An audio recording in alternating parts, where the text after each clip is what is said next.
इस समय हम घंटाघर चौराहे पर मौजूद हैं और हमारे साथ वरिष्ठ पत्रकार राजन केसरवानी जी मौजूद हैं, जिन्होंने दिल्ली कवरेज किया था। आप जानते हैं दिल्ली में क्या क्या समस्याएं आई और कैसे आपने कवरेज किया।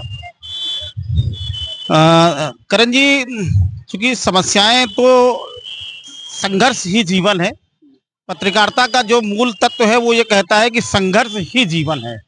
तो ये संघर्ष का जो समय रहता है, जब भी कोई आंदोलन होता है, बड़े आंदोलन में कवरेज करना बहुत ही मुश्किल का काम होता है। उस दरमियान जो कवरेज होती है, क्योंकि होता क्या है कि कई बार कुछ एंटी लोग भी होते हैं उसमें, किसी भी तरह की कोई भी घटना हो सकती है। क्योंकि आपने सुना ही होगा खबरों में कि किस तरह से बच्चों पर गोलियां चलाई जा रही हैं, आंसू गैस के गोले छोड़े जा रहे हैं, पानी की बौछार की जा रही है। मालूम हो रहा है कि ये लोग कहीं दूसरी कंट्री से आकर के हमारे देश में आ गए हैं, ऐसा प्रतीत हो रहा है, क्योंकि हालात ऐसे हैं। मतलब और पुलिस जो है वो भी लगातार जो है आक्रामक है। हम तो दिल्ली पुलिस से कहेंगे कि भाई, पेपर लीक का मामला है, पेपर लीक पे कड़े कानून अगर बन जाएंगे तो वो आपके भी तो बच्चे के काम आएंगे। कल को आपका भी बच्चा अगर पेपर में बैठेगा, रात दिन मेहनत करके वो पढ़ेगा और पेपर लीक हो जाएगा और चंद कुछ लोगों के हाथ में ही वो नौकरियां हो जाएंगी, और आपका बच्चा बहुत काबिल है, क्या करोगे आप? क्या करोगे? आपसे पूछना चाहता हूं, दिल्ली पुलिस के प्रत्येक उन अधिकारी और कर्मचारियों से हमारा ये सीधा सवाल है। और एक बात और है, ये कहते हैं पढ़ेगा इंडिया तभी बढ़ेगा इंडिया, एक ये भी बिगुल है। और एक बात और कहना चाहें कि 10 साल के बच्चे को भी मारा जाता है वहां पर। जो बड़े थे उनकी बात ठीक थी, लेकिन इग्नोर 1% भी नहीं हो रहा है कि छोटे बच्चे को भी मारा जा रहा है, बुजुर्ग को भी मारा जा रहा है, महिलाओं को भी खास तौर से मारा जा रहा है। अभी बीच में एक इंस्पेक्टर भी सस्पेंड हुआ है उसी मामले में, जो महिला के डंडा अंदर कर रहा था। तो वो भी एक गलत विषय चर्चा जा रहा है कि एक गलत संदेश जा रहा है। उस पर आप क्या कहेंगे? देखिए, इस तरह के तमाम वीडियो जो है जंतर मंतर से वायरल हो रहे हैं। और आज जो है 20 तारीख को, चूंकि सोनम वांगचुक ने लोगों को आह्वान किया था, छात्रों और अभिभावकों को, उनके आह्वान पर कई लाख लोग दिल्ली में पहुंच गए थे और वहां की व्यवस्था चरमरा गई थी। उस पॉइंट का जो जैमर है, वहां पर जैमर लगा दिया गया था, नेट व्यवस्था ध्वस्त कर दी गई थी, खाने पीने की कोई व्यवस्था नहीं थी, स्थितियां बहुत ही गंभीर थी। और जो आंदोलनकारी थे उनके उत्साह में कोई कमी नहीं थी।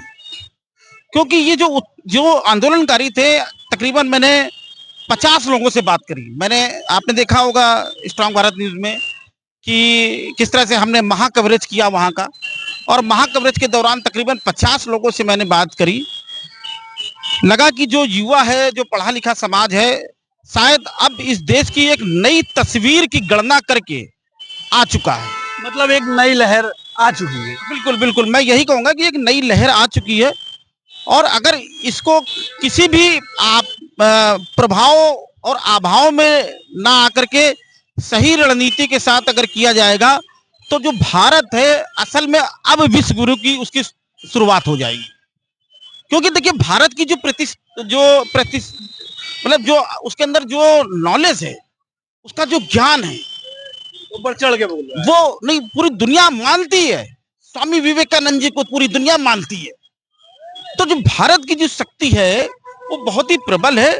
निश्चित तौर से ये जो आंदोलन हो रहा है, ये आने वाले वक्त में एक बहुत ही अच्छे फैसले के साथ इसकी समाप्ति होगी। जहां तक मोदी सरकार से तो मुझे उम्मीद यही है कि ठीक है, आप मोदी जी, आप प्रधानमंत्री हैं, आपको इन बच्चों के जो भी समस्याएं हैं, आखिर पेपर लीक की जो कड़े कानून की अगर वो बात कर रहे हैं तो क्यों नहीं बनना चाहिए भाई?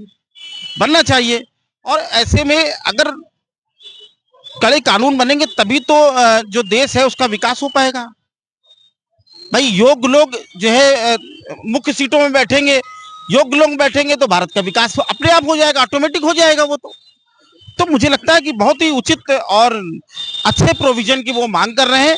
मोदी सरकार को विनम्रता के साथ बुलाना चाहिए और उनसे बात करना चाहिए, और इस पर कठोर से कठोर कानून लागू होना चाहिए, ताकि पेपर लीक की जो घटना है वो दोबारा उसकी पुनरावृत्ति ना हो।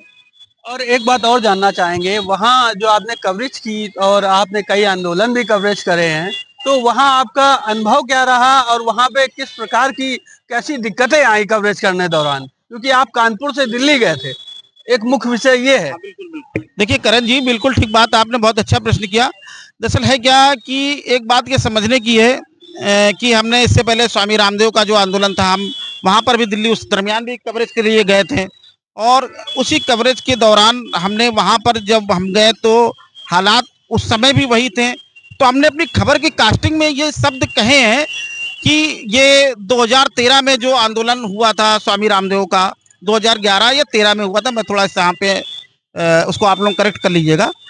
तो उस समय जो आंदोलन हुआ था, उस समय भी जो आंदोलन हुआ था वहां पर भी इसी तरह की दिल्ली पुलिस की आक्रामकता थी, और आज भी वही आक्रामकता मुझे देखने को मिली। तो मेरा एक बहुत सीधा सा जो है प्रश्न ये है कि भाई वही कांग्रेस भी कर रही थी, वही आप भी कर रहे हैं, कहाँ पर सनातन को आप ले जा रहे हैं, कहाँ पे हमारी शिक्षा व्यवस्था को ले जा रहे हैं, कहाँ पे हमारे देश को ले जा रहे हैं। क्योंकि मोदी जी को मैं राष्ट्रवादी नेता के तौर पे देखता हूँ, प्रधानमंत्री जी को मैं राष्ट्रवादी के नेता के तौर पे देखता हूँ, और कठोर निर्णय वाले नेता के रूप में देखता हूँ। उम्मीद है कि कुछ अच्छा करेंगे। और मैं एक बात ये भी जानना चाहता हूँ, जैसे कि मोदी सरकार जो शिक्षा को इतने जो पैसे लग रहे हैं कि लोग अपना घर बेच कर भी उनको बच्चों को नहीं पढ़ा पा रहे हैं, क्या शिक्षा सस्ती होनी चाहिए कि नहीं होनी चाहिए? और एक बात ये भी है कि शिक्षा में अपना सनातन धर्म के कुछ ज्ञान देना चाहिए, तो वो स्कूलों में नहीं दिया जाता है। स्कूलों में सिर्फ इंग्लिश पढ़ाई जाती है। बहुत छात्राएं जानते नहीं है कि कृष्ण क्या है और क्या कार्यशैली थी और क्या करते थे, कितने कारनामे किए उन्होंने, ये जानकारी किसी को नहीं है। बेसिक सवाल है, बेसिक सवाल है आपका। ये देखिए, इस देश में सबसे बड़ी लूटपाट होती है, वो लूटपाट होती है शिक्षा और चिकित्सा में। और शिक्षा और चिकित्सा किसी भी देश की जो है वो रीढ़ की हड्डी होती है। रीढ़ की हड्डी में अगर खराबी होगी तो शरीर खराब रहेगा। तो जाहिर सी बात है, जो शिक्षा और चिकित्सा है, शिक्षा की अगर बात की जाए तो मेरा मानना है कि शिक्षा सरकारी होनी चाहिए, और शिक्षा के पैसे नहीं होने चाहिए। मतलब छात्र बिन पैसे के पढ़े, सरकार की ऐसी व्यवस्थाएं होनी चाहिए। चिकित्सा बिन पैसे की लोगों को मिले। सेवा, ये जो सेवा का जो क्षेत्र है, ये सेवा के क्षेत्र में ही बने रहना चाहिए। इसमें मेवा वाला जो है मलाई मक्खन नहीं लगाने की जरूरत है। प्रत्येक नागरिक को जो है शिक्षा और चिकित्सा फ्री मिलना चाहिए, मेरा मानना है। और एक प्रश्न और है मेरा कि आपकी एज काफी 50 प्लस होगी, तो आप जब पढ़ते थे तो कितने पैसे लगते थे, और आज आप अपने बच्चों को पढ़ा रहे हैं तो कितने पैसे लगते हैं? वही बात है ना, शिक्षा तो बहुत महंगी हो गई है करण जी, बहुत महंगी हो गई है शिक्षा। और शायद यही कारण है कि जो छात्र है वो आज आंदोलित है। देखिए, हर चीज का असर ये एक दिन में नहीं, ये जो आंदोलन होते हैं, ये एक दिन का पार्ट नहीं होता, ये धीरे धीरे बनता है, धीरे धीरे बनता है, धीरे धीरे बनता है। क्यों? क्योंकि जब आप जैसे कि एक सीधा साधा जानवर भी हो और वो जा रहा हो, और बार बार उसको तुम छेड़ो, बार बार तुम इसको छेड़ो, तो एक बार तो वो भी काटेगा ना। तो ये आंदोलन उसी का हिस्सा है। और शायद आप, चूंकि इस बात में एक बड़ी पॉइंट की बात बता दूं कि जो सुप्रीम कोर्ट के जस्टिस थे, उनके बेरोजगारी पर, जो बेरोजगारों को उन्होंने कॉकरोच बोल दिया। और ये कॉकरोच जनता पार्टी की वो सोशल मीडिया पार्टी है। लोग एक विकल्प चाहते हैं देश में, एक बढ़िया व्यवस्था चाहते हैं, नया परिवर्तन चाहते हैं। नया परिवर्तन चाहते हैं। और एक बात और निकल के आ रही है कि जैसा कुछ जानना चाहते हैं